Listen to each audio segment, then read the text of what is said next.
What's up, everybody? How we doing today? Man, that felt good. I miss doing that. Tonight we are doing a part 2 of sorts with my brother here, Tanner, from Paranormal Podcast Help Desk, right? You got it. Did I get it right this You time? got it, yeah. I'm writing that down. That's going in the journal. I never get names right. But yeah, we're doing a part 2 with my brother here, Tanner.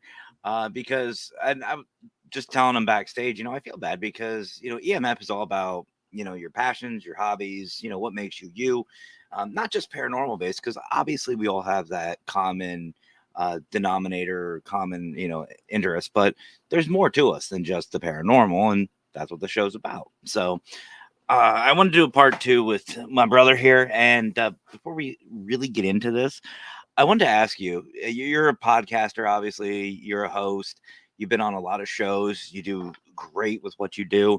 Have you ever looked at your intro and went, shit, I need to change that? Yes. I just did that. After all the EMFs I've done, I realized I have my old logo on there. I never noticed it because I'm usually...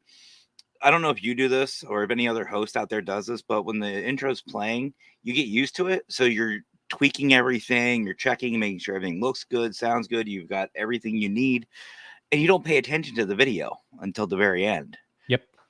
Yeah, it just hit me. I was like, shit, I need to change that. But yeah, no, I've been doing that for weeks. So since I changed over from Ghost Hunter Advice to the Paranormal Podcaster Help Desk, and I split that off at its own show, I'm like, I really need to make an intro and make some actual collateral for the show for scenery and whatnot. Yeah. Yeah, and don't get me wrong, I know he's probably lurking somewhere. Raymond actually did the video. I added the music and stuff, but Raymond did the video for the intro. But sorry, brother, I need to tweak it. I need to tweak it. It's a good video. It is. It really is, and it really helped me out. He offered, and I was like, yeah, see, sure, send me over what you got. And excuse me, it's a great video, love it. But sorry, time to adjust. So for those of you, that just went right up my nose. For those of you who either saw the show last week or have seen Tanner before, you know he's into the paranormal, obviously. Great investigator. But there's more to you. We know you're a writer. We know a bunch of different things. And obviously right below you is a list, just a small list of what you do. Let's first jump into this with the writing side of it. Something that you and I have discussed personally, not off camera, but off air. I'm not a book guy. Unless it's a pop-up or coloring book, not interested. I'm writing my own book. Don't know why, but I am. It's very slow process. Get off me if you've been watching. Yes, takes it's a been while. almost a year. Yes, it's almost been a year, and I got the table of contents and some of my introduction done, but but what started that for you? What was the whole premise for you wanting to become a writer? Oh, wow. Yeah, so that goes back to when I was in school. I was actually telling my son about a story that I wrote when I was a little older than him. So I started writing stories in like second grade. Mhm. I wrote this series of short stories. The teachers would put it up on the hall outside so the kids could read it, and apparently people at the school enjoyed it. Hmm. It was, kind of spooky, kind of horror fantasy type. And I really enjoyed that. I wrote all the way through school. I took every creative writing course I could going through high school. Mhm. When I got to college, I took creative writing. I took extra literature classes. I took extra English courses because I knew at some point that I wanted to be a writer. Back then, so I got out of school 2004, 2008. Back then, the traditional track was all there was. Mhm. And so like you usually around age 30, 40, 50, somewhere in there, got the life experience, were able to write a book. You spent 5, 6 years after writing the book querying agents. If you're lucky, you get an agent, and then you get a book deal with a larger publisher. Yeah. The technology changed. Amazon was a big part of that with their KDP program. And I started meeting more writers and more people who were actually out there doing what I wanted to do. And I was working as a private investigator. In college, I wrote mysteries, I wrote crime fiction, some horror stuff.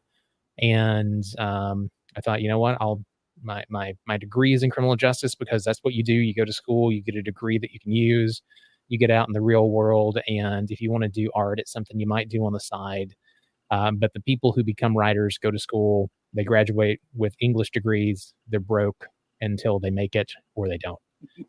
Um, and that's not the way that it works. I'm not sure that's the way that it actually worked back then, but it's definitely not the way that it works today. Yeah. So I took a break and I ran my business. I always said that when I was done being a private investigator, that I would be an author and that I would take it seriously and I would get back into it. Hmm. Now I wrote on and off, and I took like writers retreats and things throughout the years so that I didn't totally lose it, because you do lose it if you don't use it. Yeah. So Yeah, I've mhm. lost a lot. Anybody who's watched my show more than once knows, yeah, I've lost a couple of things. Yeah, it happens. But 2020, the pandemic happened, everything shut down, the court shut down. My business got really, really slow. Other agencies that I subcontracted out to got really slow. And suddenly I had all of this time, and I didn't have to go into work. There wasn't any work to do, and I got online. I started taking courses again in writing. Hmm. And when I started taking those courses, I started meeting these people that published through KDP, that published wide, that were their own publishers. They ran their own publishing houses. Some of them got traditional contracts and did both. They self-published some stuff, got traditional contracts for others. And I was like, so you're doing this as your career? Like, this is your day job? And I started learning more about that. I got really serious. I sat down and wrote my first actual novel, full-length finished novel. Hmm. Started a podcast about it, which is now Killer Pros Podcast. I just wanted to document what was going on, document the journey, so that other people could learn about, hey, you can actually do this. And like, if I do make it, I can look back and be like, hey, it wasn't an overnight success, because what I learned was that first you have to learn how to write a book, and you have to write a couple books to learn how to write a book, because there's some stuff when you're gonna suck. Yep. So yeah. So I wrote my really bad books, then they started getting better. I started getting more feedback. I started interviewing authors through my show, and interviewing industry professionals through my show, and I built relationships. I got fantastic mentorship from some fantastic, best-selling, great authors. And I got my crap together and started really writing toward, I'm going to make commercial fiction my day job and my career. I'm going to make content creation, and I'm going to build a business around this. And there's a couple models, and I started studying them, and I found what I wanted to do, which is publishing books, publishing between 3 and 4 books a year, so that Hmm. I have the bulk of my income coming in from my books, and then teaching creative writing and publishing. So an entire business built around that, along with podcasting and audio, because that ties into the books and the content. Because now there's more ways than just binding together paper or putting together files and putting out ebooks to get your content out. So there's there's audio. I'm going to sell video rights if that pops up and that's an option for me. Mm-hmm. But definitely I'm producing my own audio. I'm doing my own books. And every once in a while, when I write a standalone mystery or something, and I say, okay, so this has mass market appeal, I'm not going to my, I call them screwball mysteries niche. It's a wider, more traditional mystery. I'll shop that because I now, because of my podcast, have ins with traditional publishing houses who are interested in the work. Fair enough. And Mhm. you said something that we spoke about last week, I believe it was, on our last show, and it's amazing how this word ties into literally everything, whether it's paranormal, podcasting, writing, career, anything, and that's networking. Mhm. It's amazing, these people, like, that's why I hate these people that say they're self-made millionaire. You're not. Yep. You are not. You have to be able to network. You have to be able to build that relationship, whether it's with the audience, whether it's with consumers, whatever, investors. You have to network. You have to build that relationship, which is amazing to me. All the drama and negativity, not just in the paranormal, but all over the place. Mhm. All these people are at each other's throats, and it's like, do you realize how successful you'd be if you'd work together? Yeah, and it shows. There's a list. Like, so I'm also looking at publishing other people through. I'm doing an audio fiction podcast. I'll be doing some of my own stories and stuff through there, but I'm also Hmm. looking at other writers. And inside of these forums and writing groups and critique groups that I'm a part of, there are people that pop up and they're just so awful to be around and so negative that I have a list and I'm like, I want to make sure that I don't do any projects with this person. I'm not going to work with that person. I Um, I do it too in our field, like, and we spoke about this. We spoke about this on podcasting. The host that interacts with the audience, the one mhm, that really is upbeat, having fun, relaxed, and like, mm, I would say almost all of our hosts on Parapost Network. If you're not interacting, if you're not positive, why are you even doing it? mhm. And it's not just with your audience, because if you can't do it with your audience, how can you be able to do it with a group of people, a network? You want to grow, you want to build, and everything else. So why are you so closed? And Mhm. it's so fascinating. And I wanted to point that out, because I know we all talk about, I want to network, I want to do this, I want to do that, but you don't take the steps to actually properly do it. And it's not just, again, in paranormal or podcast, it's everything. It's Yeah. everything in life. And it depends on what you want too. Like Yeah. I want to do this at a professional level. I want to get better. So if I want to get better, I have to be around people who are better than me Hmm. at doing something. I have to be a type of person that they want to be around. So they have to be getting some sort of value from me from a relational standpoint, not talking about money or anything, though Yeah. sometimes that's part of it. Paid mentorship, that is a thing. Yeah. I've done it. I'm looking at doing it soon again. But there's this rule, like you are the sum of the five people that you hang out with, the five people that you're around the most. Oh, I'm screwed. So you guard that, and you're always looking to level up. And as you grow as a person, as you grow as a creator, as you grow as a professional, you notice that you kind of move away from certain people, and as you're Yep. moving up the ranks, those five people tend to level up around you. And that sounds cold. It's really not. It's just like part of the process because you're in these different rooms.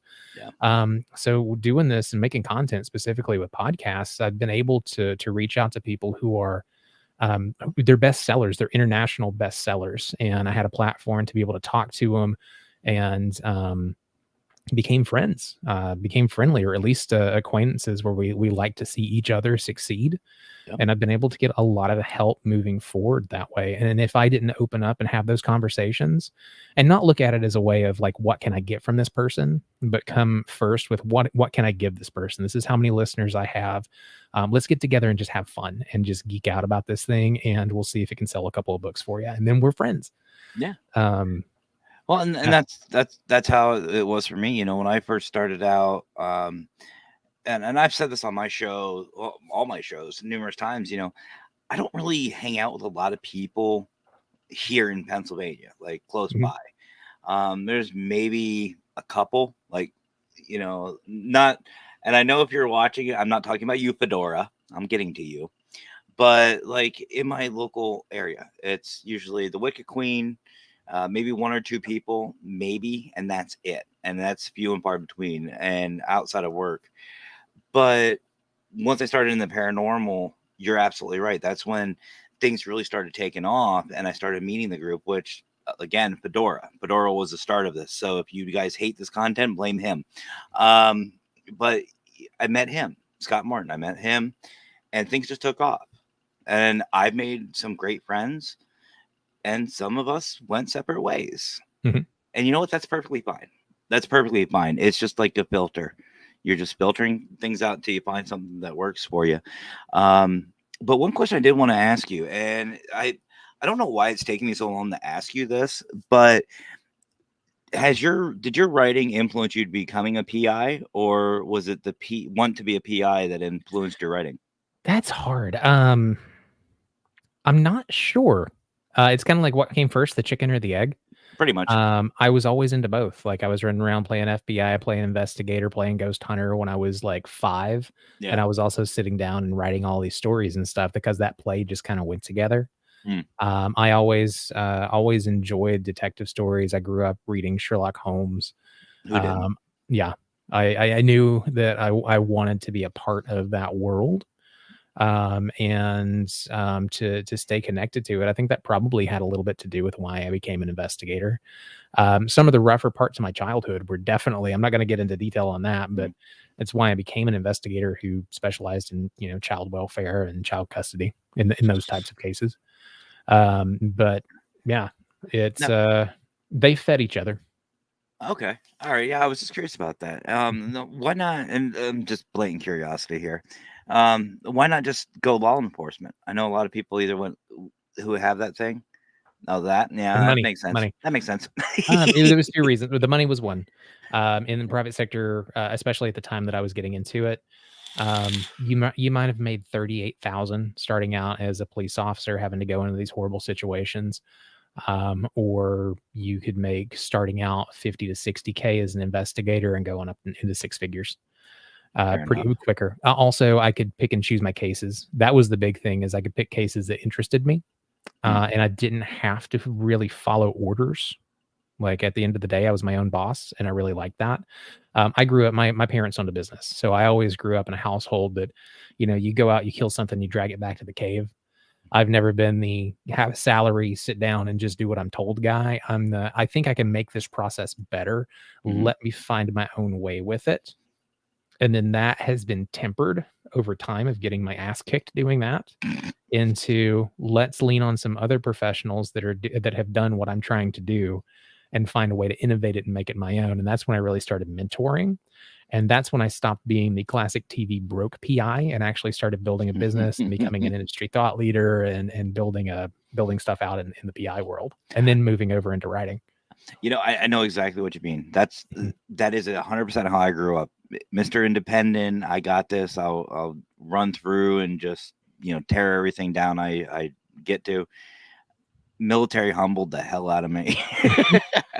And I know what you mean about the following orders. I mean, obviously, with the military, you don't have a choice. They tell Mhm. you, you've got to do it. And you did, even with back then, like, I am so different than what I was in high school, but I'm also different than what I was in the military. And I've taken, ever since I got out, take both of that and tweaked it. And now you get whatever this is. But, but no, that's awesome. And then, yeah, I was just curious about that because I know you always talk about your PI experience and your horror, drama, crime stuff, and it's like I wonder where was that connection.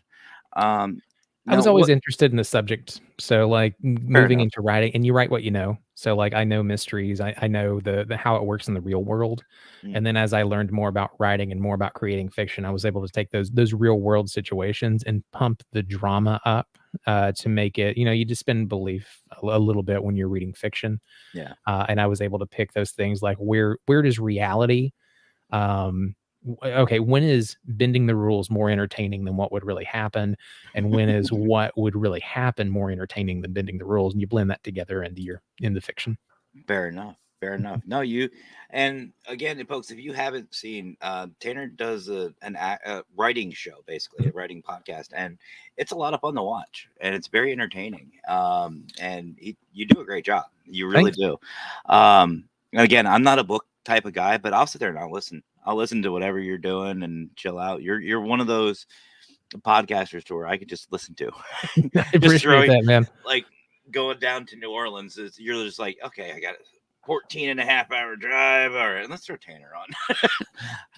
Ooh, that'd be an idea. I'm gonna annoy the Wicked Queen doing that next big Now road I've trip. got a couple of podcasters that like your voice. You have a great podcasting voice, and I pop you on in the car sometimes when I'm driving around. And then like there's a couple of other podcasters that I just like their voice and having them around when I'm doing stuff. So it goes. But I don't know whether you just said I have a face for radio or not, but I'll take it as a compliment. No, actually, I think we can all attest to this. Well, we hate our own voices. Mhm. Yo, I am the biggest one. Doing EM or EVP sessions, listening back. I will have the Wicked Queen listen because I hate my voice. I don't know how y'all listen to me. but no, it's that's really cool. Now, what got you into the podcasting? Because obviously writing, we all know writing is usually a solo act type deal. You just sit down, you sit there with your coffee, wine, whatever you do, and you just go. Muse just hits you and you're just gone. Yep. What got you into the podcasting side of it though? So with podcasting, that came from the PI stuff. I listened to industry podcasts, and there was kind of a hole in the industry as far as there's these different skill levels and these different jumps that you take throughout your career. Like you suck for about a year. Then you get enough casework under your belt, especially for surveillance and field work. And then there's like this jump, but there's a bit of a lag between year 1, year 2, when people are starting to switch and you're starting to specialize. So that's about the time where like between years 2 and 5, you're really finding what you specialize in. And there were a lot of high level PI shows and a lot of things talking about like the Pinkerton guys and talking about some of the larger cases. But there wasn't really an everyday show for investigators who weren't just starting out, but we're kind of in that middle of figuring out, am I going to be an agency owner? Do I want to go with a bigger agency and move up through the ranks? Do I want to specialize in child crimes? Do I want to specialize in surveillance? Do I want to specialize in due diligence, corporate investigation? There's thousands of things you can do as an investigator. So I wanted to give back. And I had several conversations and mentored some investigators. At the time, I had been over a 40 investigator team for a local agency. I was operations manager there. I was over the special investigations unit for one very large agency in the state of Tennessee, and doing mostly fraud work. And thought, I have enough experience now that I can give back. And so I just put it out there. I started talking about the industry. I started teaching, basically like this is your mentor in a box. And I think the first episode I did was on my phone sitting on surveillance. And I wanted something that other guys could listen to when they were sitting in the car on surveillance trying to stay awake. It's audio, so they're still able to see what they're doing. They're able to operate the camera equipment, whatever their setup is. And I talked about equipment, and I talked about things that people don't talk about. Because if you're doing domestic surveillance, what's the best camera to get? There's nothing out there that tells you what's the best surveillance camera, because everybody holds everything so close to the chest. Yeah. So I started talking about this. Oh God, what was it? The Sony, it was like AX53 or something. It's a prosumer grade camcorder. I started talking about how to use the infrared streamlights and how to set it up so you can get a license plate up to a quarter mile away with that thing because it was 4K. Jesus. I showed people how to set up their cars for surveillance to make sure that, they're getting done what they need to get done, how to run counter surveillance. And I started getting into the things that people weren't talking about in when it comes to skill, when it comes to the business. I got into marketing. I got into how do you talk to attorneys? And this is where I started drifting over into sales. I started doing these things on how to sell your business. We're investigators. We're also business owners and professionals. We have to be able to sell ourselves. And it seems gross when we're coming out of that mindset of I'm an investigator to I'm a business owner and I need to get clients. So like talking about how great you are feels kind of slimy, but at the same time, you're really good at what you do. Those people need to hear about it and they have a problem that you can solve. Honestly, with the skill level of a lot of investigators, you're probably the only one there that's going to solve it. So you should get that case and get that money. So I started teaching sales. And that's how I got into podcasting. I got a lot of feedback from that. That opened a ton of doors. I became an industry thought leader. I started writing for the PI magazines. That got me back into writing, and I was like, oh man, I really love this. And that's what started all of the content creation for me, because that piece of that podcast that I started just to give back became a very powerful marketing arm. And that brought in at least, and I'm not saying this is all, this is at least $20,000 a year for me in extra revenue to my business, because people were listening to it all over the world and were calling me for cases, for calling me for consulting, calling me for different things, and all kinds of different stuff, from surveillance and covert investigators to setting up their business, to learning different skills that they need because they're running their own business now, as far as investigations. And it opened up, and that's what got me into, oh, cool, content creation. Oh, cool. Well, now I'm writing again. I'm writing for a magazine, more content. This is working really well for my business. Let me see if I can do it for other people's businesses. And that launched me into what I do now. That's awesome. And I feel like you and I are on the same page with this. Sorry, guys, the arm on my chair keeps falling off. I don't know why, but it's just having a temper tantrum today. I took mine off. There's no arm here anymore. Well, that's why I have my desk. I have one of those L-shaped desks, and that's what this one is. But I have the other one on my other arm, on the armrest. But every time I set it down, it's just anyway.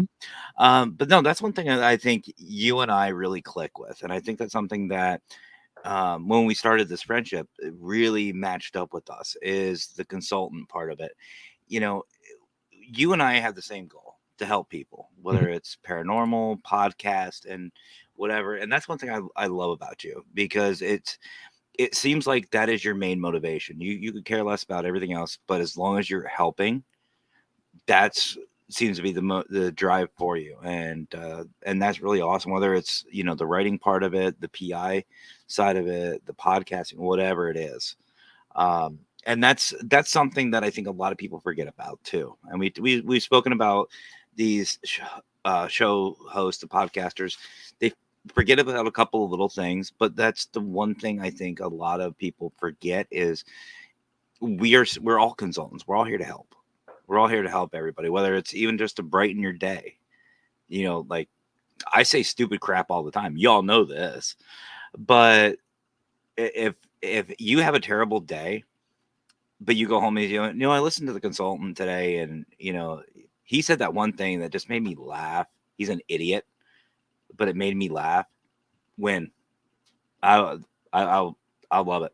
And that's how I am in real life too. And I think you're the same way, Tanner. You're maybe not the stupid part of it, but if somebody would go home and say, you know what, my day sucked, but Tanner told me this, I really took that to heart. It made me feel better. To you, that's worth it. No, there's no monetary side of it. No, there's that's worth more than the money. Like knowing that I made a difference in somebody's life or business, that was like the biggest payday from that podcast that I got. Doing the stuff that I do now with writing, with Killer Pros podcast, the emails that I get in, because it's a podcast. I'm not live streaming with it. I do live stream early mornings.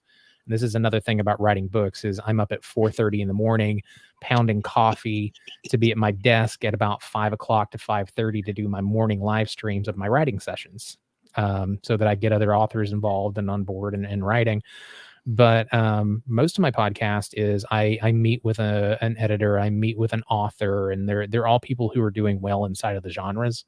And we have a conversation for 45 minutes to an hour, and I record that, and then I go back over it and I do all the editing and stuff, and then I put it out. So the feedback that I get from people a lot of times is emails.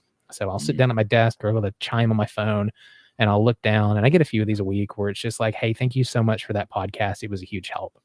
I had an author who was on my bestseller. Fantastic. I have looked up to this person for a long time and read all of their books. I told them about a system that I use for editing that cuts out a lot of my editing time for like repetitive words and for going through and doing structural, like big developmental things before I send it off to an actual editor. And I got a text from her, and she's like, "This is fucking fantastic. Thank you so much for telling me about this." I was like, yes. Well, I know you motivated me. You were the main motivation for me to start my book. And you said Awesome. something in not just a podcast I've heard, but you've told me personally, write something you're passionate about, something something that is going to be, especially starting out, something Mhm. easy for you that just clicks. And that's where my book comes in. It's basically a paranormal how-to. It's a consultant book. And mind you, I just started the intro, but I did try that. I tried what you suggested is early morning. And I told you I would wanted to do it, after work, because usually the house is pretty quiet. Everybody's just doing their own thing, or they're at work or whatever, working third shift or overnights. A lot of fun. Uh, and I tried that. I could have had a 5-gallon bucket underneath my desk. I would have filled that damn thing with drool. Yeah. Literally, Yeah. the first day I have, like, for those of you who have seen the show before, I drink these guys, not sponsored, but it's Mountain Dew Amp.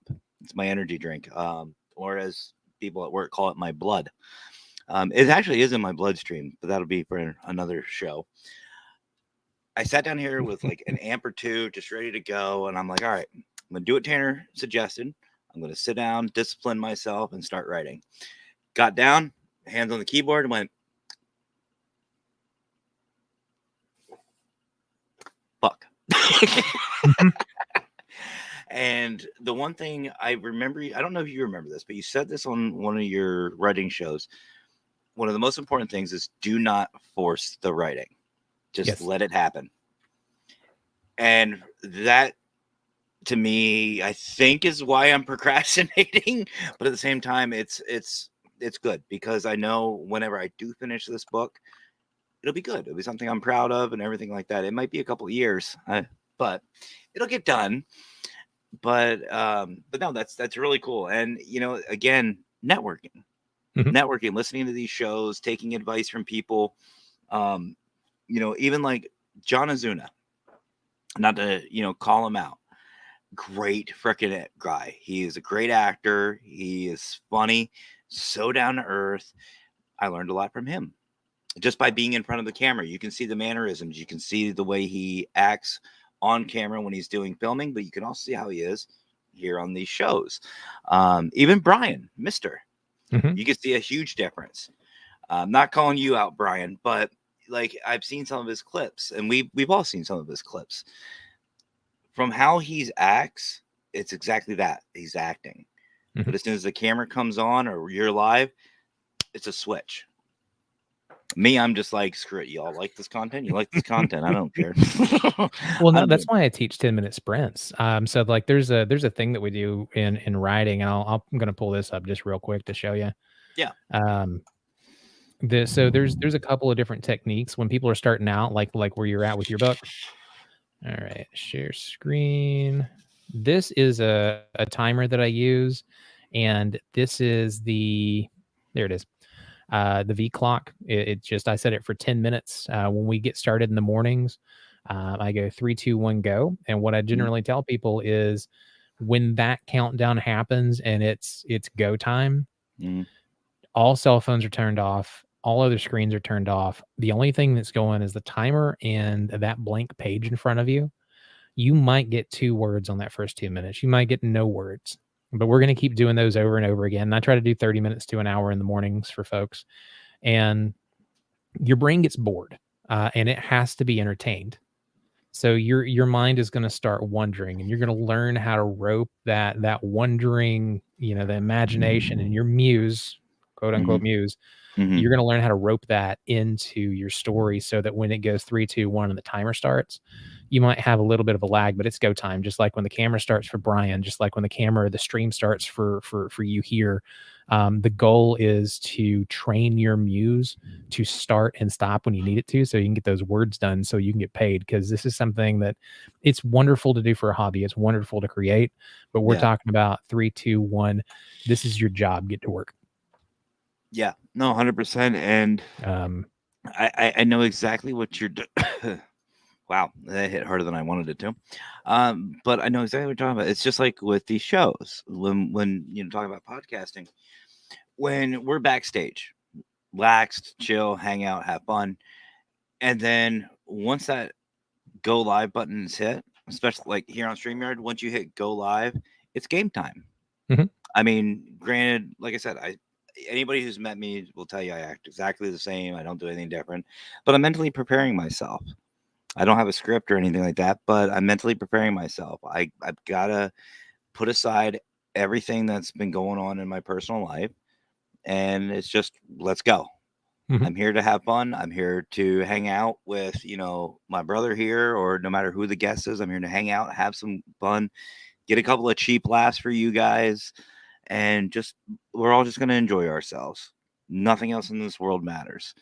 And, that's really cool that you think of it that way with even the writing. You get yourself that 10 minutes or the half hour, and, you know, I don't know whether it's my ADHD brain or what, but I have a feeling if I even tried the timer, like, because I have two screens, Mhm. but if I put a timer up, I will stare at the timer for 10 minutes and just, oh, it's 9 minutes. 5 minutes later, oh, look, something's shiny, and off I go. So it's so weird how it presents. So like with you, it's like distracted, stare at timer, drool. For me, Mhm. like ADHD brain, but it presents at a high level like performance. I was an athlete in high school. Like we get out, I was a football player. We get out on the field like that clock starts going. So does your ass. You're out there Yep. and you are getting it. And doing drama, I was drama club. I was athlete and drama geek. You get Nice. on stage and it's like, all right, curtain's about to go, 3, 2, all right, and then just you were right into it. And I just got used to performing that way. Even as a private investigator, when I was out in a car, there'd be nothing going on for hours, and suddenly my target or my subject would run outside, jump in the car, and take off, and I have to follow him. It's go time. You have to go from 0 to 100% focused and performing in a second. And for writing and creating, it takes a while to get there. Like I've been doing this for 5 years now, writing to a clock and writing and finishing projects. Before that, I was a mess. I couldn't do it. I didn't have the tools to do it, like the mental tools, the skill level, the skills that I learned from all these people and these courses that I've taken. But yeah, it's Yeah, no, muscle. I know exactly. I was in sports too. I did sports in high school, baseball, bowling, cross country, Nice. especially. Mhm. People think that cross country is easy. That is, believe it or not, for those of you who don't know, cross country is more mental than it is physical. Yep. Once you get into a strive and you start running, and I know Tanner, you've done a lot of triathlons, you've done a lot of big events. Um, Once you get into that rhythm, your body basically, you don't even think about your body. Mhm. It's just brain. It's a mental game. You're playing it You against try not yourself. to think about your body. Well, Your body wants you to think about it. You have to you really can't, try not to. I have a saying in fishing: once it goes numb, it's no worries. You don't Mhm. have anything to worry about. And that was kind of the same way. Same way with me cross country, or baseball. If I'm on the mound, nothing else matters. As soon as I step on that field, that's what I care about. Mhm. Um, Cross country, same way. Bowling, nothing else mattered. When I got up, had my ball in my hand, and I'm on that lane, everything blacked out. And I still do those same tricks, believe it or not, even to this day with my job. Before I go to work, well, I go to work. I have my own little routine. I have to go. I got to go pick up my energy drinks. Um, but I'll show up a half hour early, and I will sit out there and I'll watch TikTok, look at Facebook, and just mentally prepare myself. Mhm. And I do the same thing at the end of the day when I get home. I'll sit in the driveway for 5, 10 minutes, no matter how tired I am. And I'm just unwinding. Forget about everything. Forget about whatever happened at work. It doesn't matter. I'm home, and vice versa. Um, but and I think it's the same way too with the podcasting. I think some of us are guilty of it. Before our guests come up, or co-hosts come up, we just sit backstage and we just, okay, what am I going to do? You come up with the game plan. You isolate everything that goes on in the outside. Nothing else matters but here. Mhm. And I I've got to find my little niche to get that with my writing. I think that's what it is. I'm looking at it as it's an activity. The writing is more activity side of it. It's more Mhm. fun. It's more relaxed. But I have to be more disciplined with it. But my brain's just not comprehending that. Oh, you said something super important there. So I talked to Yeah. Andrew Nygaard. He's the author of the Mobius Door best-selling. Mobius Door was a best-selling book on Amazon, and so is Gold Talk, which is actually an indie horror brawl. He's a college professor here locally at UTC, and we got to talking about writing, and life got really hard for him this past year. He had a lot of stuff going on with his family. He's taken on more responsibilities at the university, and he still pushed out like 3 books. And he started talking. He's like, that's why we call writing a discipline, because it takes discipline to sit down and do it. Because you have to think, like, you can't be living in just today. You have to think, I have these books coming out. I have titles ready to roll out till 2025.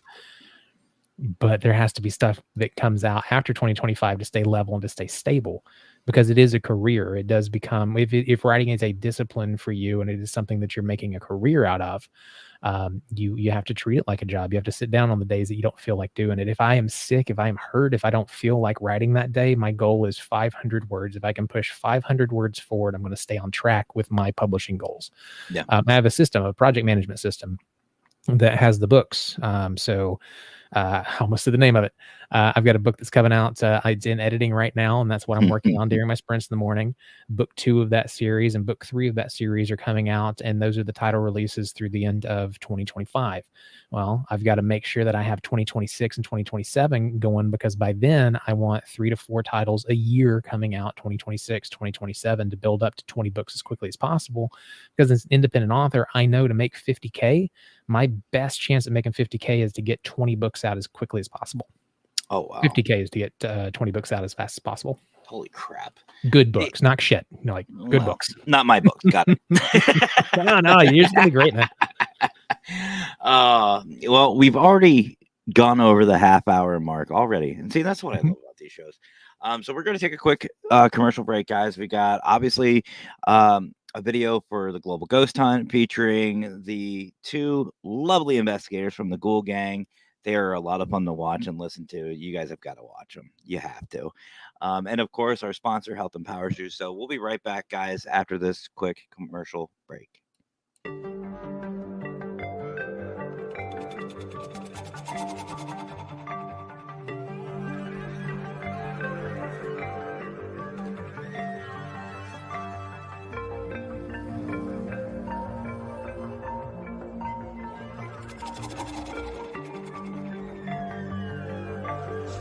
Hey there, fellow spooky enthusiasts. It's me, Rosie. And I'm Emma. And together we are The Ghoul Gang. We're thrilled to be the new UK brand ambassadors for this year's Global Ghost Hunt Fall event. So make sure you mark it in your calendars ready. From October the 17th through to the 27th, we'll be bringing you a hauntingly good time. Teams from different countries showcasing their incredible historical locations and unique investigative techniques. We're hoping to see some familiar faces. So come on, join us on this thrilling journey, October 17th to 27th. We'll be live on Facebook, YouTube, Twitter and Twitch. You do not want to miss out on this ghostly fun. We'll see you there.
Welcome back, everybody.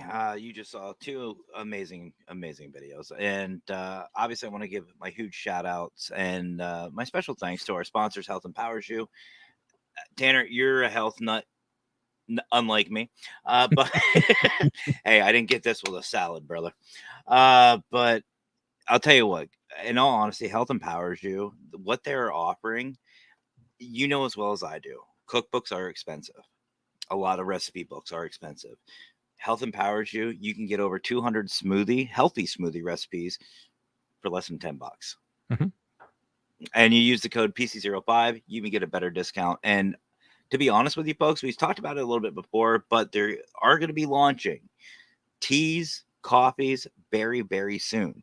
And with this, you can get different like detox teas, you can get weight loss, you can get cognitive boost. Mm-hmm. And sleep teas. Who doesn't need some more sleep? And so all you have to do is head over to healthempowersyou.net, check it out, sign up, get ready because it's coming. It is coming, and it's going to be at an amazing price. You guys do not want to miss it. And I live bought the smoothie recipes, the PDF for that. Love it. Absolutely love it. I drink my energy drinks, I drink my sodas, but I'm trying to slowly start taking better care of myself. And I'll tell you what, Health Empowers You is the way to do it. These recipes are really good. Really, really good. And again, guys, use PC05 for even a better discount. You get a little bit extra on top of it. It's like the icing on the cake. Oh, I got to stop talking about food. But check it out. Show some love. Show some support, not just for them, but for yourself.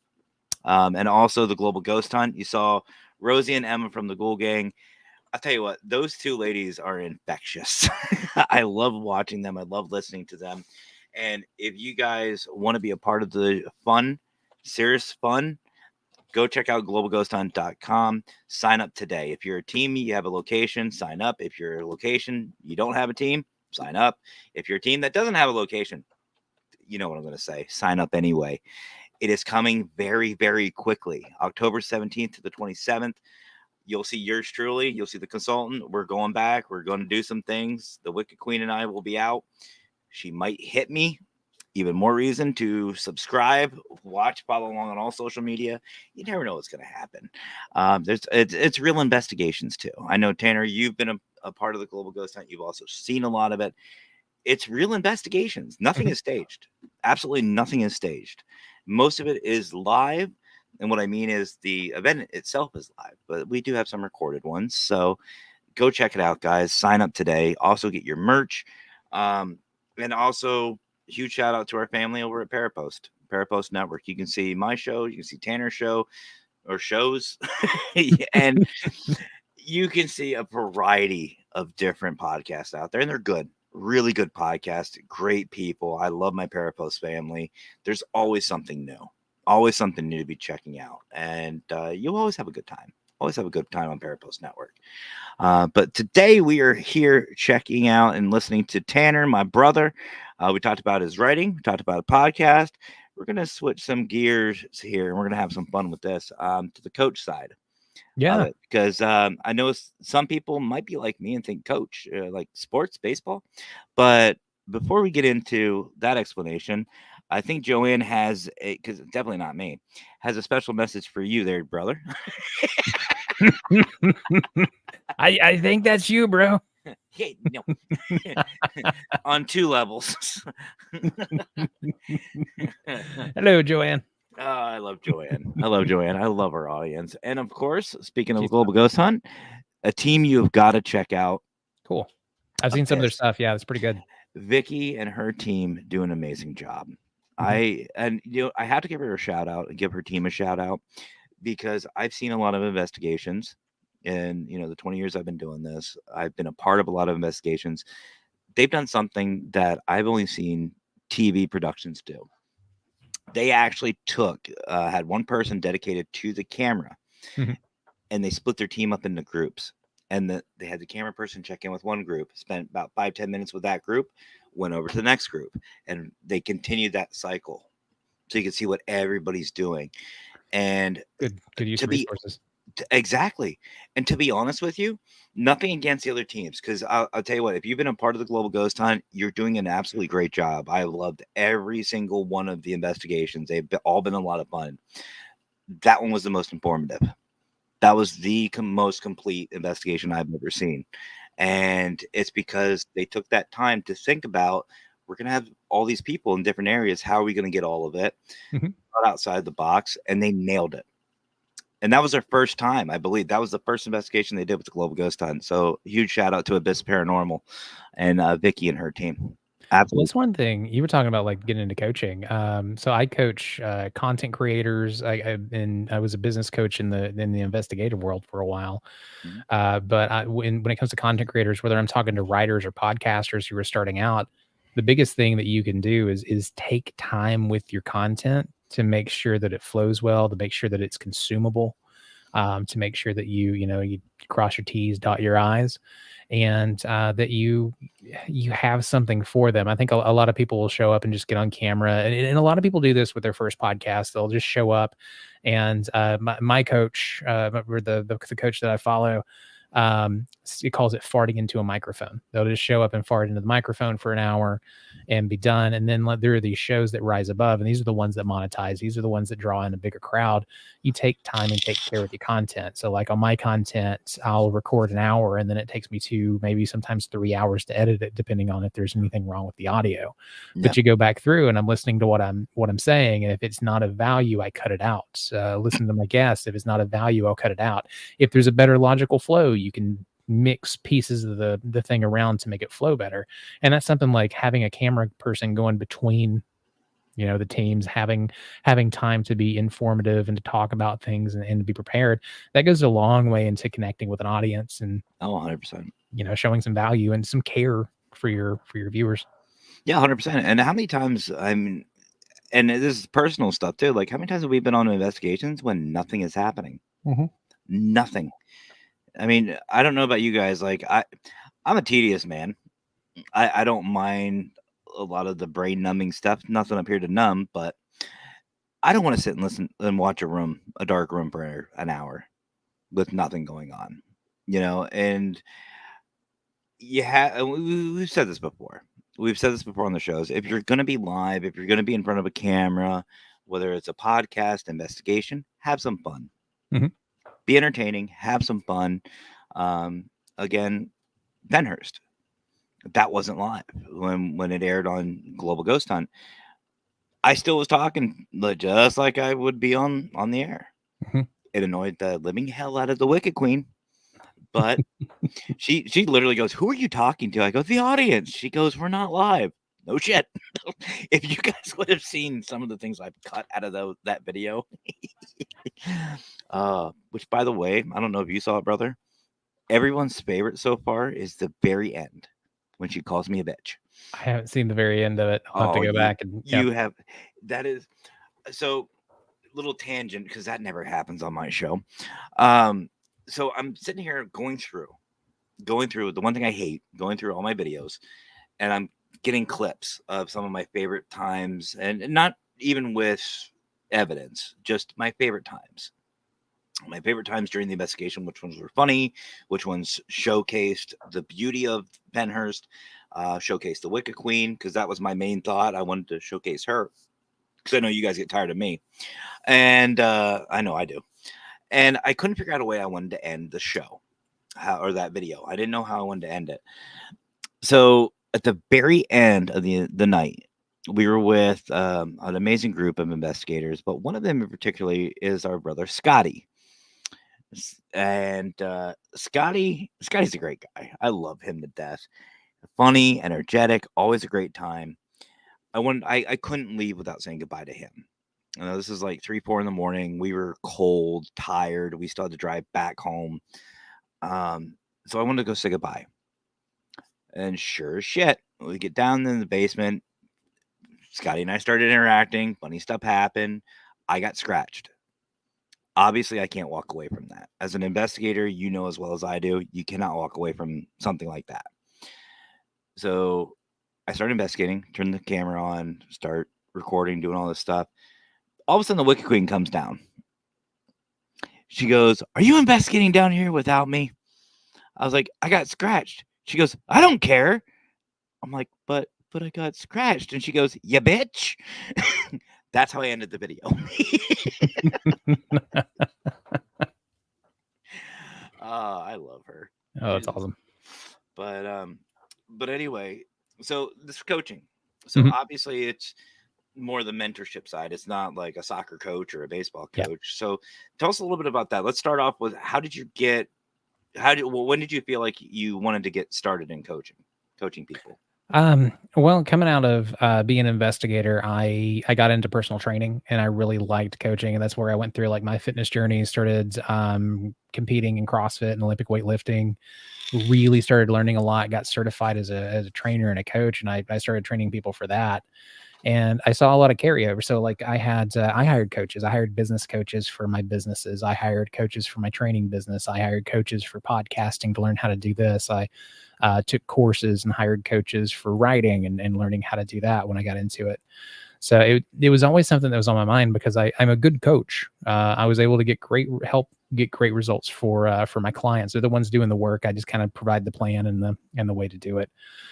So when it got into coaching for content and got back into doing more business coaching, I took those skills that I learned as a personal trainer and that level of detail and patience, and I brought that over into helping people grow because there was a thing that I ran into with personal training, and there was a lot of people that needed help that couldn't afford it.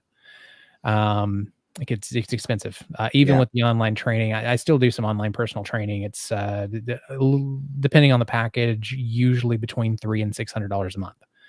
A lot of people can't afford that. So I started looking more into, okay, well, let's help people with their finances. Let's help business owners make more money. Let's help content creators monetize and do more. And it just kind of rolled from there. I've helped 5 authors now get their books published and get their stories out. I've helped a bunch of people finish their books. I've helped people launch podcasts. Running a business and getting into working with, I worked for a business coaching company as their community growth manager. My job was to basically manage the content, manage the communications, make sure that everything was running smoothly and the community was engaged and growing so that we had a pool to get clientele from. And I took everything there, all the stuff that I got from digital marketing, the certifications and stuff I did for digital marketing for running a business, and was like, I know 2 + 2 = 4. I know on the marketing side, if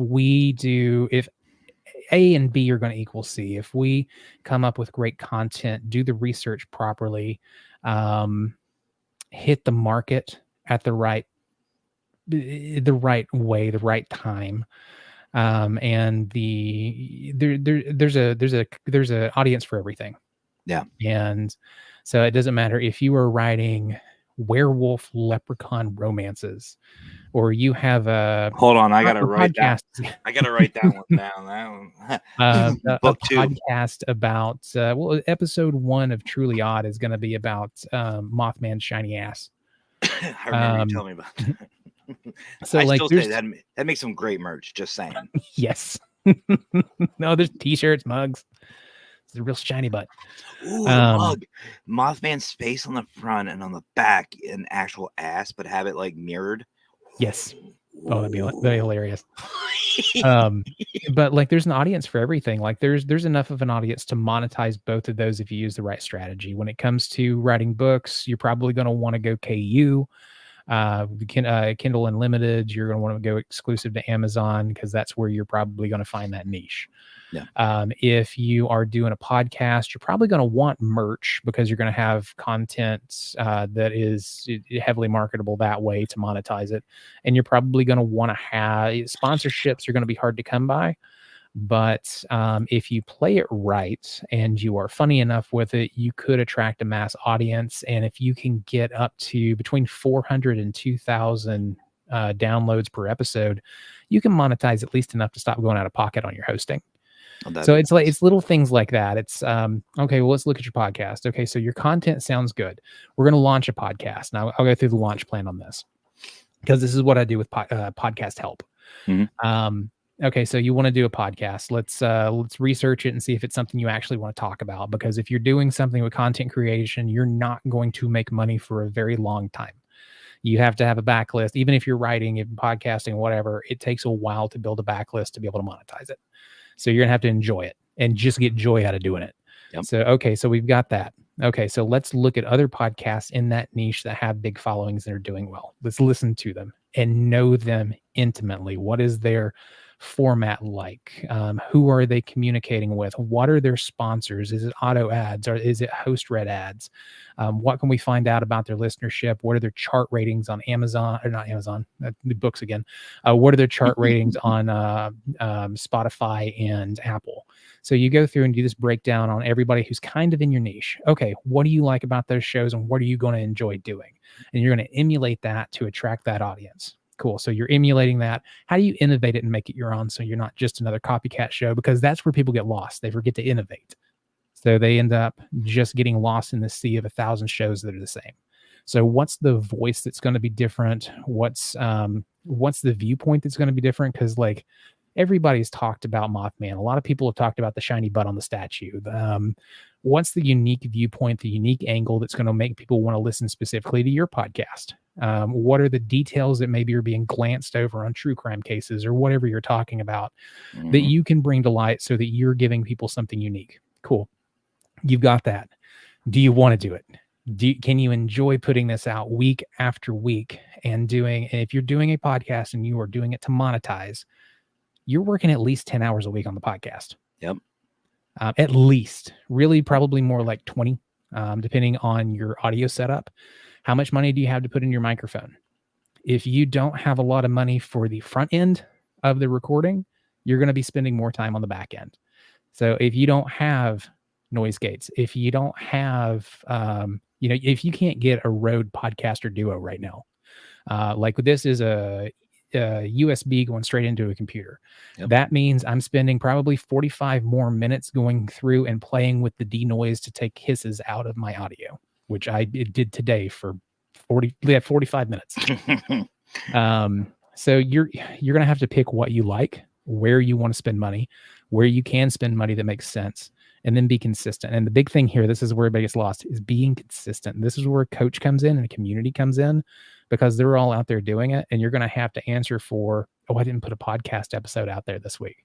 And it's not just not going into Libsyn and checking your download numbers. It's, my coach might yell at me.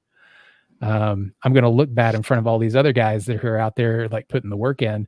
And you're going to have to do this for on average 3 years before you monetize. It can happen faster, but 3 years is about average. Yeah, I know what you're talking about, because every week that I don't do a show, even when I'm on my sabbaticals and I take a break, I feel guilty as hell. I'm like, I miss it. I miss the community. And it's like, I'm letting my Parapost family down. Speaking of my family, there's our brother, Jonathan Myers from Crossover Paranormal Society. He's another good one, guys. I spoke about Abyss, but Jonathan's another good one.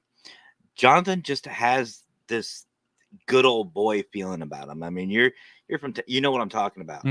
A good old boy. That's my brother here, Jonathan Myers. I'd love listening to him. I could listen to him for hours too. Even his baseball cards. You might think of baseball cards. He'll make it interesting. You can hear the passion in his voice, and I love listening to him. So go check him out, Crossover Paranormal Society. And I want to just take a side note, guys. If you are commenting, we're not seeing it. Yep. Tanner will attest to this. We're not seeing it. So if we're not responding to your messages or your comments, sorry, we don't see them. I actually have one of the problem children. Actually, I don't know why, but my main profile on Facebook, I actually have that up and running on my phone. So I'm trying to pay attention to that side too. But if you're commenting and we don't see it or we don't acknowledge you, it's not intentional. I promise you. But no, Tanner, I'm glad you said that. I'm glad you said about, when you're starting out, having that passion for it, because we've spoke about it a couple times. This does take money. What we do takes a lot of money to get going. I mean, I got $20,000 of equipment on my desk right now.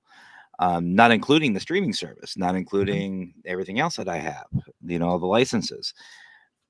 You have to have that passion for it.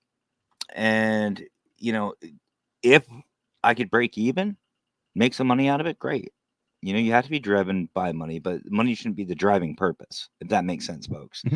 Um, I do feel guilty. I feel guilty whenever I don't do a show. I miss, and that's what keeps bringing me back. When I take these breaks or I say, I'm done, F this, I'm done. That's what brings me back, is the people and the passion. And honestly, it becomes like therapy. I know it's weird to say, but until you're on this side of the camera, you'll understand.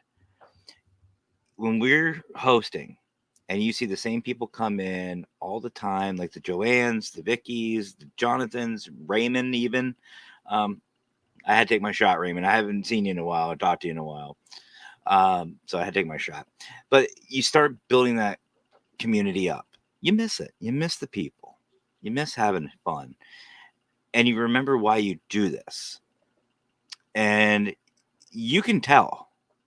You can tell 100% in voices who has a passion for what they're doing and who doesn't. So, that's pretty cool. So I wanted to ask you, as a coach, we'll throw all this together. So as a podcasting coach, we'll start with that. Someone wants to start out. Let's say they got the equipment, just bare basics. They got the basic StreamYard package. I think it's $25. They got Canva. They've got whatever for their thumbnails. They have a topic or they subject for their show. Where do they go from here? What would be your advice? Well, with StreamYard, this is a live stream. Live streams and podcasts are different. Yep. What I would say, you've got the equipment together, you've got a place to record. If you're recording, like I use StreamYard currently for recording my interviews with podcast guests. I'm about to upgrade my hosting with Libsyn, and that's going to have Libsyn Connect. It's audio only, so it'll be a phone call. That'll be a little bit of adjustment for me, but the audio quality is a ton better, and it's more reliable. I've had some problems with recording podcasts, doing just the recording, not going live. Going live's worked out really well. But just doing the recording for podcasting, I've had some problems with this, so I'm going over to Libsyn Connect for that. If you have that, you need a topic. You need to spend some time on it, record and practice recording. Like, get on here on StreamYard, hit the record button, and just record a show. Download that audio. You're going to need to download some sort of system so that you can edit your podcast. Audacity is free. It is a beast, and there's a learning curve with it. But Audacity is free, and it does a lot. I've been able to do more in Audacity than I have in most outside of Adobe. Adobe is king. It's freaking amazing. Yeah. Outside of Adobe, I've been able to do more in Audacity with a few plugins than I have with any other system. Now, I record my vocals so that I get the best recording possible straight into my computer into WavePad. Just because I have a little bit more control over the recording quality there. That's $50 to $100 a year for the license. And then I do my edits. You're going to want to record a show and send it out to people that you trust. So I would get a free Dropbox account and record a couple episodes, send those episodes out to friends or people that listen to that genre, and get their feedback and listen to it and really listen to it and be like, okay, so I lost them here. I screwed up on this. Go back and record a better episode. Your first 30 episodes are not going to be your best. Okay. It's just how it works. If you were on a tight budget, sorry. If you were on a tight budget, you can go to Spotify for podcasters and you can get a free RSS feed. Or I believe RSS.com has a free RSS, but it's a bit simpler at Spotify. I don't like free hosting. I had free hosting. I started out with a free host. I don't like it because they tend to go out of business. Or if you look in the licensing agreements, you are allowing them to create derivative properties from your IP, which is something that I don't like. For $5, you can get set up $5 a month on Libsyn. You own your RSS feed, and you can take that thing and port it anywhere. You're going to want to set up somewhere that has a 301 redirect, so that you can move your podcast if you do decide to. One of the reasons that I took all of my shows away from Spotify is I stopped being able to use that redirect, and I had to call support to get them to do it. And as soon as that happened, I didn't trust it. I moved the properties that I was keeping open. I moved all of those over to Libsyn. So you're going to need hosting for your RSS feed. I recommend Libsyn just because I love working with them. Do your own research. Blueberry is a good one. RSS.com is a good one. I think one of the originals. Yeah. Libsyn and RSS.com are like the two oldest.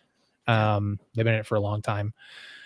And then you're going to need cover art. So you got Canva. You're going to need to make a 3000 by 3000 pixel cover image for your podcast. Mm-hmm. If you curse, if you talk about adult issues, you're going to need to set it up as explicit. But you're going to just put your show out there. And when you put your show out there, whatever platform you do, when you send it to Apple, this is probably the most important for making your show better. Opt into manually submitting your show to Apple, and you'll do that through the Apple Connect dashboard. You'll have access to your Apple stats, your deep Apple stats. What that's going to show you is where people stop listening. And so after 30 or 40 episodes, you're going to have enough data in there, and hopefully you've got enough listeners that you can go in and you can see, okay, so on most of my episodes, people are only getting to 40% through. So what's going on? Or you'll see one episode, like most of my shows, I only have the one going now, and then Truly Odd Studios is going, or Truly Odd Podcast starts next month with Killer Pros. Yeah. With Killer Pros, I have a 90 to a 95% listen rate on all of the episodes. So I don't lose people at weird places anymore. I did when I first started. So what I would do is I would go and I'm like, okay, so I noticed on this episode, a ton of people stopped listening at the 11-minute mark. What did I do? So I'll get through and I'd listen. I'm like, okay, so I'm starting to ramble. I need to cut that out. Well, there's all my show. Or I would hit into topic or get off on something. I'm like, okay, they don't want me on tangents. I got to stop doing that and cutting those out. Yeah. And some people like tangents. So it's going to vary from show to show as to what's doing it, but that's going to allow you to look and see, okay, when I fix these things on Killer Pros, once I fix those issues, that's where I got to 90%. You are doing good at 70. You are killing it at 80. You are phenomenal at 90. And because they're also going to be listening to your sponsors once they're on there. Your listenership is super important. Keep track of how many people you're growing by, how fast you're growing, so that you can make a plan to monetize. You have some control over that, but really it just gives you an estimate on, okay, it's going to take me a year and a half. It's going to take me 2 years. Where was I going with that? The people that are listening, your numbers versus the people that are listening all the way through, the people that are engaging with you on social media, and how many emails you're getting. That's going to give you your engagement rates. Mm-hmm. And that's what sponsors want. Big numbers are great. You have 20 million people at every episode listening to your show. That's phenomenal. Obviously, we're gonna advertise with you. Of course. Oh, you have 12,000 people each episode. Well, why do I want to advertise with you? Well, out of those 12,000, we have a 90% through rate on all the episodes. We get X number of emails every week. Our newsletter gets X number of our open rate on our newsletter is X. We have this many people on YouTube, and this is the rate that our affiliate links get clicked. And so you can take that and they can see, oh, you have a super engaged audience. You have a lot of influence over these people. You're probably going to push a lot of my product. But we're getting into monetization and stuff. That's down the road. Well, starting out, just practice. Well, I want to hit on something you said, and I just kind of want to break things down for people. When you were talking about these licensing and everything else, you said it around, $50 to $100 a year. A lot of people may go, ooh, that's, $100. Break it down. Yep. Let's just make it real simple. $120 a year for your license. That's not bad. $10 a month.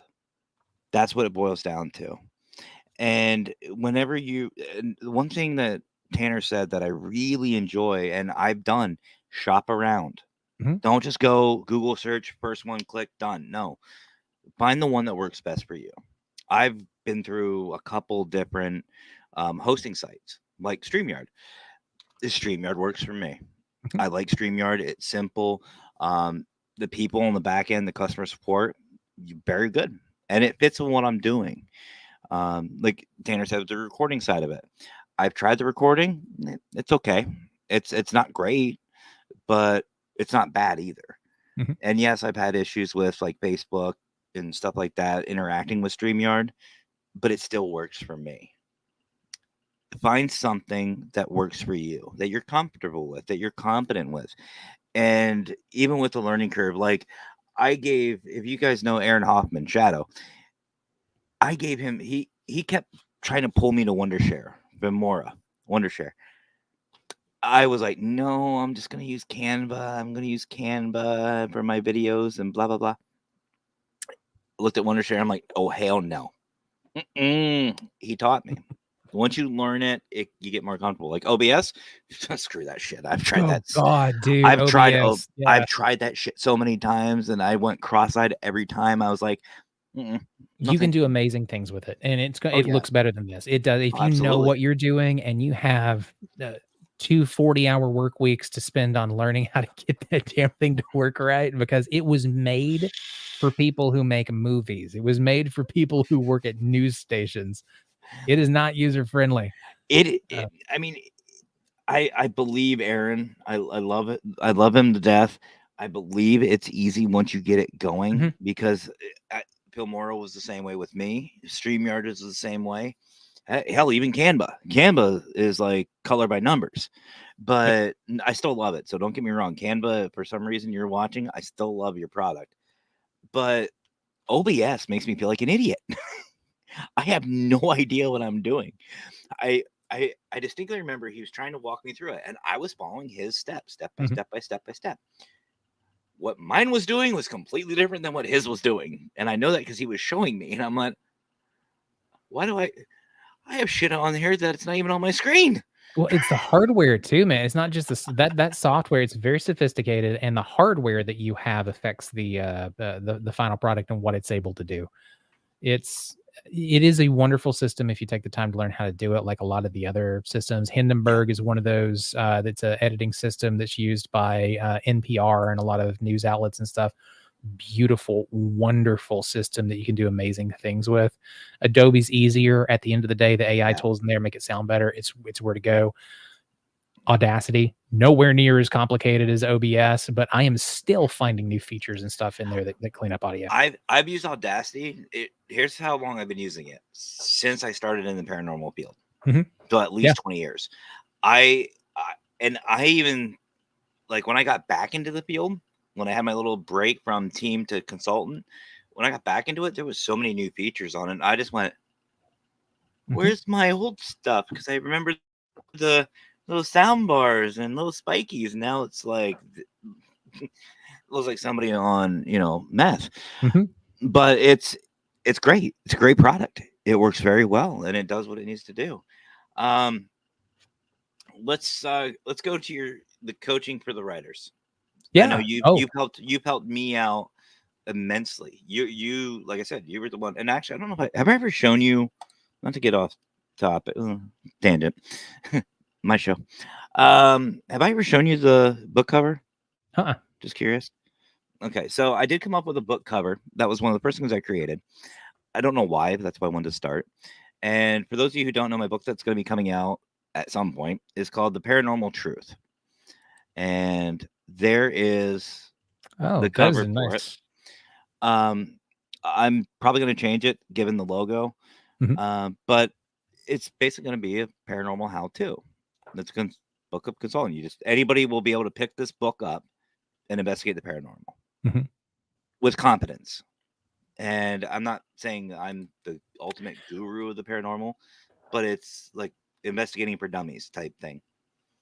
That's one of those, like, you're going to be really tempted to just put it on KDP because it's super, super easy and it's going to put it out to Amazon. But that topic and what you're doing with Covert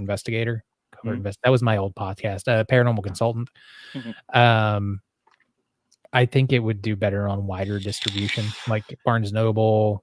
It has a chance as a local author, especially a spiritual book, local author, actually making it onto bookshelves, and that's a really good looking cover. Also, if you go wide, go to Draft Digital, they're going to have distribution through Ingram. That's going to make sense way down the road. But you're going to get way better quality books and prints from that. See, this is firsthand experience, folks. You see why I love hanging out with Tanner. I'm always learning something. Obviously a great guy, but I'm always learning something with him. And again, networking in action. Yes, look at this. Network. Eventually it will come out, but yeah, and that's something else too. I don't know if it's just like these shows, but even with the books or this book, The Paranormal Truth, I know what I want the end result to be, and none of it's monetary. Mm-hmm. And basic, quick version, because there really is no story to it, so there's no real spoilers. It's basically going to be a step-by-step on investigating equipment, starting out, techniques that I found that work for me, camera angles that work for me, and I'm going to have like little diagrams in there too. So there will be pictures for people, but basically anybody's going to be able to pick this book up and go chapter 1, find the location. What goes through? What are the steps? What are the best ways to find a location? Once you get to the location, what are the next steps? What are the next steps? And it's going to be a step-by-step on investigating. And obviously there will be some things that will be open-ended because, as we all know, each investigation is different. Mm-hmm. But it's basically going to be something to where anybody can just go out, have fun, enjoy the paranormal, and be competent with it. But yeah, no, I already know the end result, and I already know what I want to do with this. But yeah, I did think about monetizing it, but I never thought about the broader spectrum. To me, I was just going to put it on like Amazon or Kindle or, something along those lines, just to kind of get it out there. Discoverability is a big one on that. So if you write a book, you want people to read it. It's not the monetary thing. And this is like your first book, your first 3 books. I was on a conference call earlier today with a guy named Nick Thatcher. He's a author of 40 books. He's a USA Today bestselling author, and he came from marketing, and he helps marketing books. So like I got an hour of picking his brain on stuff. It was awesome. So when it comes to your end product, like my book, the book that's coming out this year, I don't expect to be in the black on that. I expect to lose money on it. I expect to lose money on the first 3 books and not really make anything in the black. And I'm talking about maybe bringing in 10K, maybe 10K for annual sales until book 4. But I'm doing this as a career for the writing to be the actual product and the business. With a book like yours, you're wanting to get it out there. You're wanting people to read it. So sales are going to come from wanting people to read it. But you want it to be discovered. A book like that, just putting it up on Amazon, it gets lost. The algorithm won't show it. So the more stores that you're in, especially if you can get physical copies of that book with that cover, because that cover looks pretty cool, and get it polished a bit, and get that into actual stores, you'll have more sales, which means it's a money thing. Yeah, but you'll affect more people. Yeah. And you'll be able to take that and put it back into the consultancy or put it back into producing more books, more resources. And this is the big thing with coaching. And this is why I really want to teach creative writing and coach, be a book coach and teach creative writing. There's a business side of it that makes us feel gross when we first start. And the reason we feel gross is because we don't understand that it takes money to have influence. It takes money to have an impact. And the resources that you get from selling that book, which obviously is of value with your knowledge of 20 years in the field and your attitude and the unique perspectives and kind of the funny entertainment side of the book that I'm sure is going to be in there with anecdotes and things. Writing a book's a big deal. It takes a lot of resources. It takes a lot of time. Yes, you should be compensated for it, but you'll make on average probably $2, maybe $3 per book that sells. No. But if you sell 3,000 books, that's $3,000 before tax. Yeah. And that's factoring in printing. That's factoring in, style. You're probably at 3,000 books going to break even for what you spend on editing the book. Yeah. But you're able to take that and then put it toward another book, or put it toward easing financial burdens so that you can be in the field more. It's all about, there's a concept, and it's a Hebrew concept. It's taught by this rabbi who is um I can't remember his name or what it's called, but basically it's teaching business owners to live on more than they make, and businesses to survive on more than they make so that they can be generous. It's built on the principle of filling up a cup with wine until it overflows into a saucer, because your cup has to be filled up first.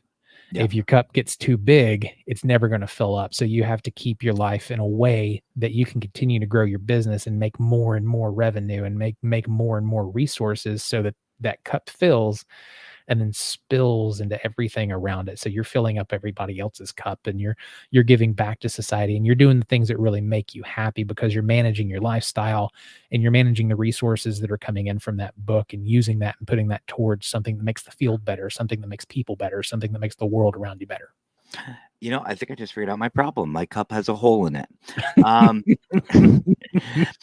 Anyway, but no, that's really cool. And by the way, folks, no Jewish jokes, please. I know where that was going, because my mind went there. No Jewish We jokes. will get canceled. Yes.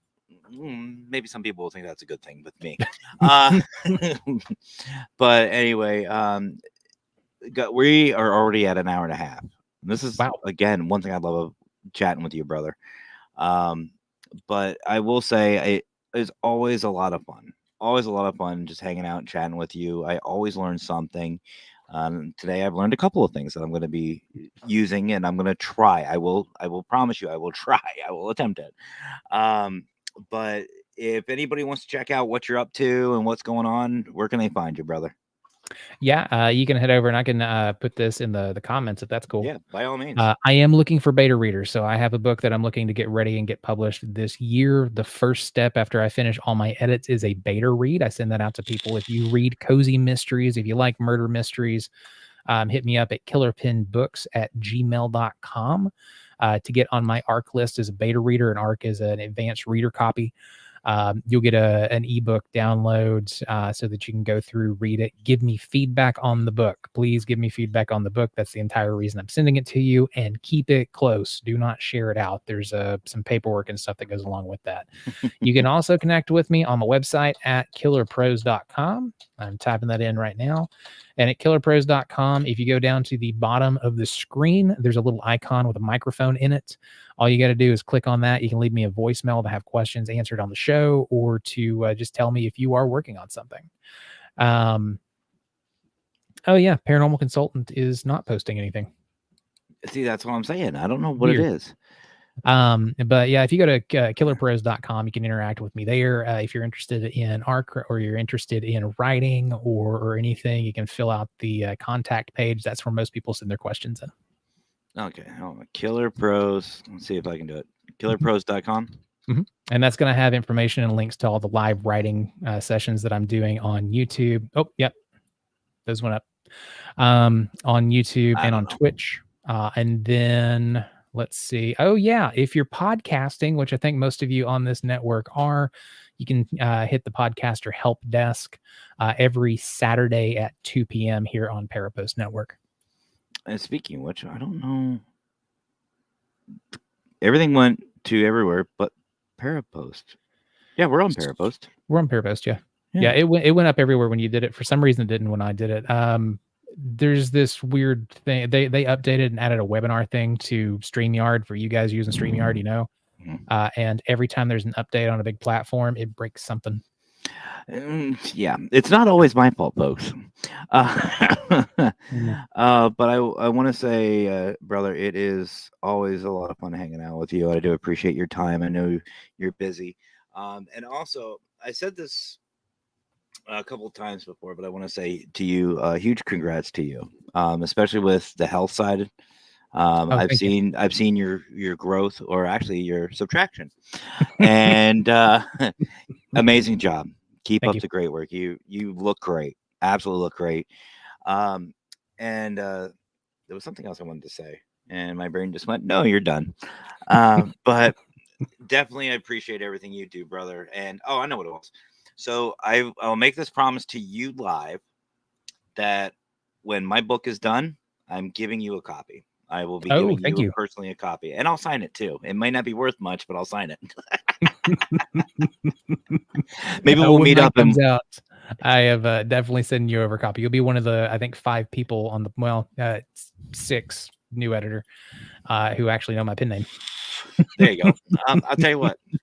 Here's what we'll do. My book comes out. Your book comes out. We'll meet up. We'll have some of that Tennessee whiskey that you promised me, and we'll just sit and relax and just chill.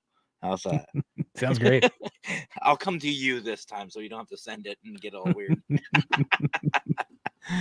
But anyway, thank you, brother, again so much for hanging out with me tonight. And thank you guys. Thank you guys for hanging out. You guys are amazing. And honestly, without you guys, this wouldn't be as fun. This wouldn't be as fun. I mean, don't get me wrong. I love my guests, love my brother over here. I love everybody that comes on, but as Tanner will attest to it too, the audience is what makes this a lot of fun. And I really appreciate each and every one of you. And again, please go check out globalghosthunt.com, Parapost Network Central on Facebook, and of course, our awesome sponsors over at Health Empowers You at healthempowersyou.net. Excuse me. And don't forget to use code.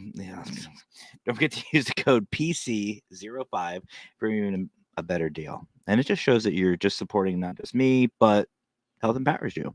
You guys will not regret it. So thank you all so much for watching. And you might want to subscribe and follow and turn those notifications on, because there might be a little teaser, might be a announcement coming out this weekend. Ooh. Maybe a new show. Maybe. You won't. Yeah, I'm done. Dude, thanks for having me on, man. Everybody, hey, thanks for listening. There, what he said. All right. So I guess there's only one thing left for me to say. Y'all have yourselves a great rest of your night. Stay safe, stay alive. And as always, folks, happy hauntings.